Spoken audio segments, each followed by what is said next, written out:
Bonjour Jean-Charles Bertonnet. Bonjour. Vous êtes l'ambassadeur de France en Indonésie depuis octobre 2016, donc ça fait un an tout juste. Ça, c'est jour pour jour. Voilà.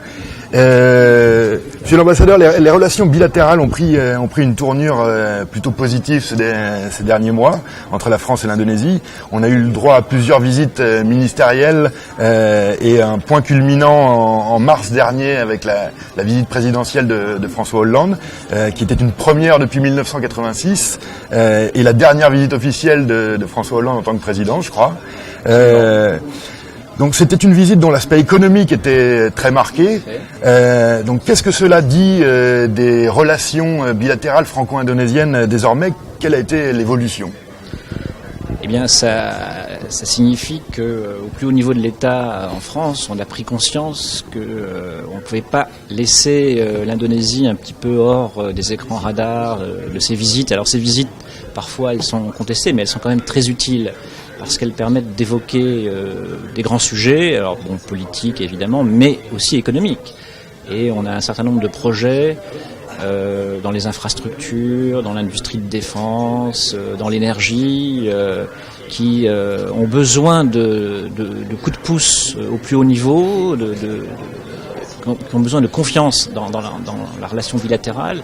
Et ce genre de visite apporte cette confiance, apporte ce coup de pouce.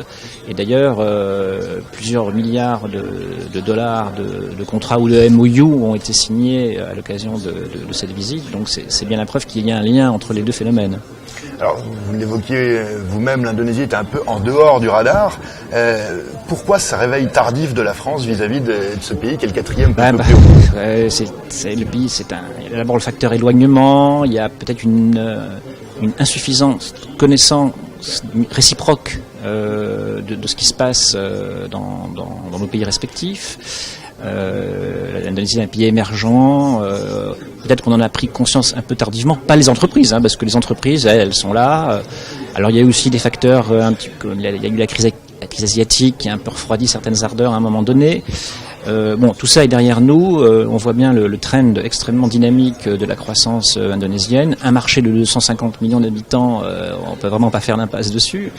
Et donc, voilà. Donc maintenant, je crois que ce soit chez les entreprises, mais c'était déjà le cas, et de plus en plus dans la classe politique française, on a compris que l'Indonésie, qui d'ailleurs maintenant fait partie du G20 aussi, ne pas oublier, qui représente 40% du PIB de l'ASEAN, j'allais dire, est un peu un point de passage obligé quand on veut développer la présence économique française à l'étranger et en Asie en particulier. Alors dans l'actualité plus française, il y a eu récemment une transition présidentielle avec un nouveau chef de l'État. Il y a un mois, il y avait la semaine des ambassadeurs à Paris. Donc à la suite de cette semaine des ambassadeurs, quels changements ont été annoncés aux ambassadeurs français ou à la diplomatie française, et qu'est-ce que cela va encore faire évoluer dans la relation franco-indonésienne à votre niveau? Alors, je crois que depuis quelques années déjà, il y avait une priorité à ce qu'on appelait la diplomatie économique. Et là, le président Macron l'a évidemment reconfirmé. Et donc, nous sommes tous avec une feuille de route pour aller au charbon, comme je le fais aujourd'hui d'ailleurs, pour vraiment pousser nos entreprises, les contrats, les investissements, parler aussi de l'attractivité de la France pour les investisseurs de nos pays de résidence. Donc tout ça, il faut continuer à le faire. Mais je crois que ce qui est important, c'est la perception de ce qu'apporte l'élection d'Emmanuel Macron en tant que une France qui, contre toutes les pronostics défavorables, que moi je ne partageais pas, mais et qu'on reste un pays ouvert, reste un pays pro-européen, un pays qui veut se réformer. On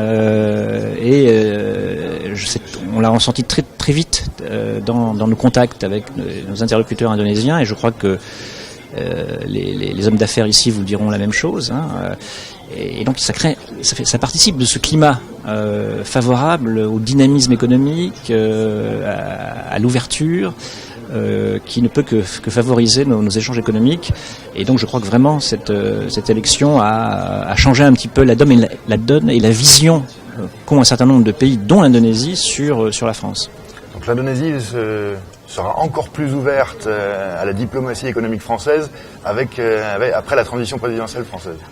Alors, il faut être deux pour que ça marche. Hein. Donc, il y a aussi un certain nombre nous devons nous réformer. Les Indonésiens aussi ont besoin de faciliter l'accès au marché. On a des négociations entre l'Union européenne et l'Indonésie sur un accord de libre-échange. Donc, il y a encore beaucoup de choses à faire.